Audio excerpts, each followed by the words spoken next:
बहरहाल दोनों लश्कर एक दूसरे के सामने हुए ताकि लड़ाई की इब्तिदा करें। कहते हैं वादी रब्बात में आखिर हिस्पानिया के बादशाह रॉड्रिक ने जंग की इब्तिदा करने के लिए अपने लश्कर की सफ़ों को दुरुस्त किया, जबकि तारिक बिन ज़ियाद और उसके नायब अपने लश्कर की सफ़ों को पहले ही दुरुस्त कर चुके थे। कहते हैं कि रॉड्रिक उस वक्त एक ऐसे तख्त पर बैठा हुआ था जिसे दो घोड़े हरकत में लाते थे। उस तख्त रवां पर मोती, याकूत और जरदत जैसे कीमती जवाहरात जुड़े हुए थे।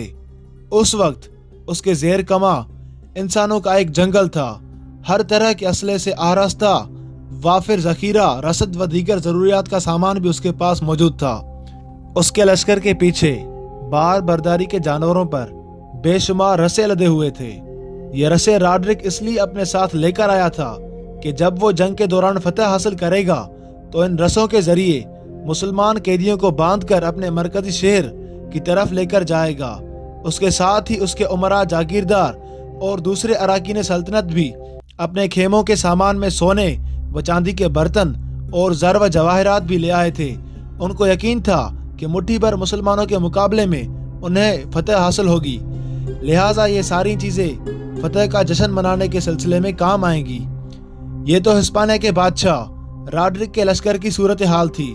दूसरी तरफ सिर्फ 12,000 परदेसी गरीबुल वतन मुजाहिद थे जो न आला असलह रखते थे, न उनके पास सवारी के लिए ज्यादा घोड़े थे।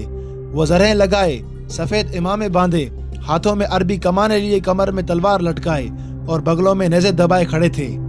रॉड्रिक के लश्कर की तादाद चूंकि ज्यादा थी, लिहाजा उसे घमंड और तकब्बुर था कि मुसलमान उसके पहले हमले को ही बर्दाश्त नहीं कर सकेंगे और उन्हें वह समंदर में डुबो कर रख देगा।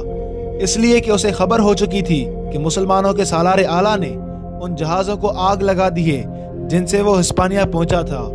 लिहाजा रॉड्रिक ने बड़ी खुशी का इजहार करते हुए मुसलमानों पर हमलावर होने में पहल कर दी थी। उसने अपने लश्कर को आगे बढ़ाया और मुसलमानों पर आंधी और तूफान की तरह टूट पड़ा। दूसरी तरफ से तारिक बिन ज़ियाद ने भी तकबीरें बुलंद करते हुए अपने लश्कर को जवाबी कार्रवाई का हुक्म दिया। सामने से रॉड्रिक अपने लश्कर के साथ बढ़ा, उधर से मुसलमान आगे बढ़े और घुमसान की लड़ाई शुरू हो गई। मुअर्रिखीन लिखते हैं कि 28 रमज़ान से 5 शवाल तक गोया 8 रोज़ तक मुसलमान और नसरानी अर्ज़ हिस्पानिया में एक दूसरे से टकराते रहे। 8वीं रोज़ तारिक बिन ज़ियाद ने फैसला कुन जंग करने का इरादा किया। दुश्मन पर जोरदार हमला करते हुए वो दुश्मन के वस्ती हिस्से में उस जगह आगे बढ़ा जहाँ हिस्पानिया का बादशाह रॉड्रिक अपने लश्कर को लड़ाने के लिए हिदायत जारी कर रहा था। तारिक बिन ज़ियाद अपने चंद मुजाहिदों के साथ दुश्मन के उस वस्ती हिस्से में बिजली के कूंदों की तरह झपट पड़ा। दुश्मन पर इस अंदाज में हमला करते हुए उसने अपने इर्द गिर्द के साथियों को मुखातिब करके कहा कि यही रॉड्रिक है जो हिस्पानिया का बादशाह है, इसे ले लो। दूसरी तरफ जब रॉड्रिक ने देखा कि मुसलमानों का सालार आला उसका सर कलम करने के लिए बड़ी तेजी से उसके करीब आता जा रहा है और अगर इसी तरह वो तख्त पर बैठा रहा तो मुसलमानों का सालार आला आगे बढ़कर उसकी गर्दन काट देगा। ये सूरत हाल देखते हुए रॉड्रिक हवास बाख्ता हो गया। वो फौरन अपने तख्त से उतरकर भागा और करीबी खड़े एक सफ़ेद घोड़े पर, जिस पर जवाहरात का मज़ीद साज था, पर हो बैठा। ये वही घोड़ा था जो रॉड्रिक अपनी ज़ात के लिए इस्तेमाल करता था। रॉड्रिक ने अपने लश्करियों को ललकारते हुए मुसलमानों पर झपटने और उन्हें शिकस्त देने के लिए उकसाना शुरू किया, लेकिन रॉड्रिक नहीं जानता था कि उसके सामने मुसलमानों का वो नो उमर सालार है जो पैदा ही सिपह सालार के लिए हुआ था। चूँकि उसमें बचपन से ही क़यादत का मलका पाया जाता था, वो शजाअत और जवां मर्दी और अज़म और हिम्मत में अपना सानी न रखता था। रॉड्रिक के मुकाबले में वो आला दर्जे का मुंतज़िम था और फिर रॉड्रिक के मुकाबले में उसका लश्कर ऐसा मुनज़्ज़म और ऐसा अतात गुजार था कि जंग के दौरान जिस समत भी तारिक बिन ज़ियाद इशारा करता, उसके लश्करी अपनी जान की परवाह किए बगैर दुश्मन पर झपट पड़ते थे।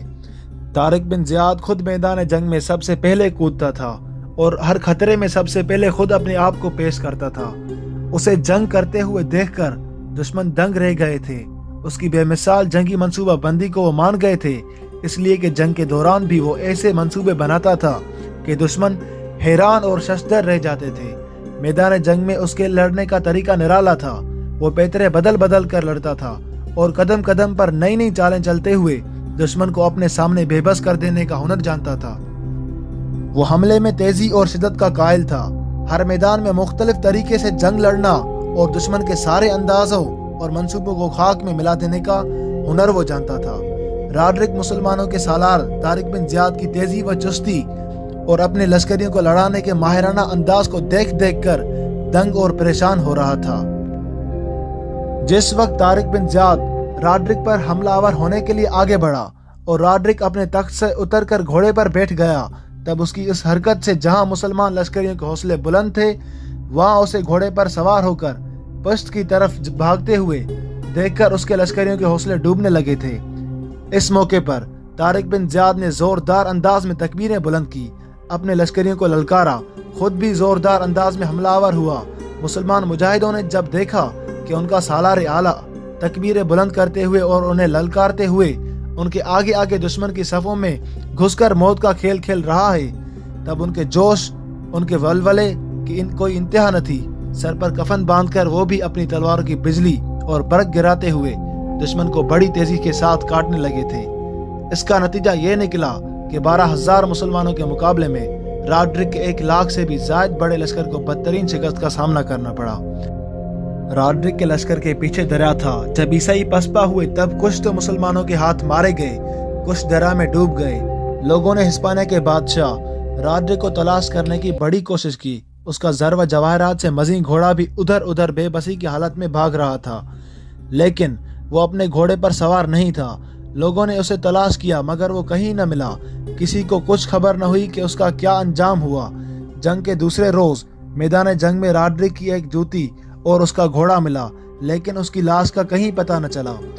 کچھ لوگوں کا خیال تھا کہ جب طارق بن زیاد نے اس پر زوردار حملے کیے، وہ اپنے تخت سے اتر کر گھوڑے پر بیٹھا، تب اسے یقین ہو گیا کہ اس کے لشکر کو شکست ہوگی اور مسلمان فاتح رہیں گے۔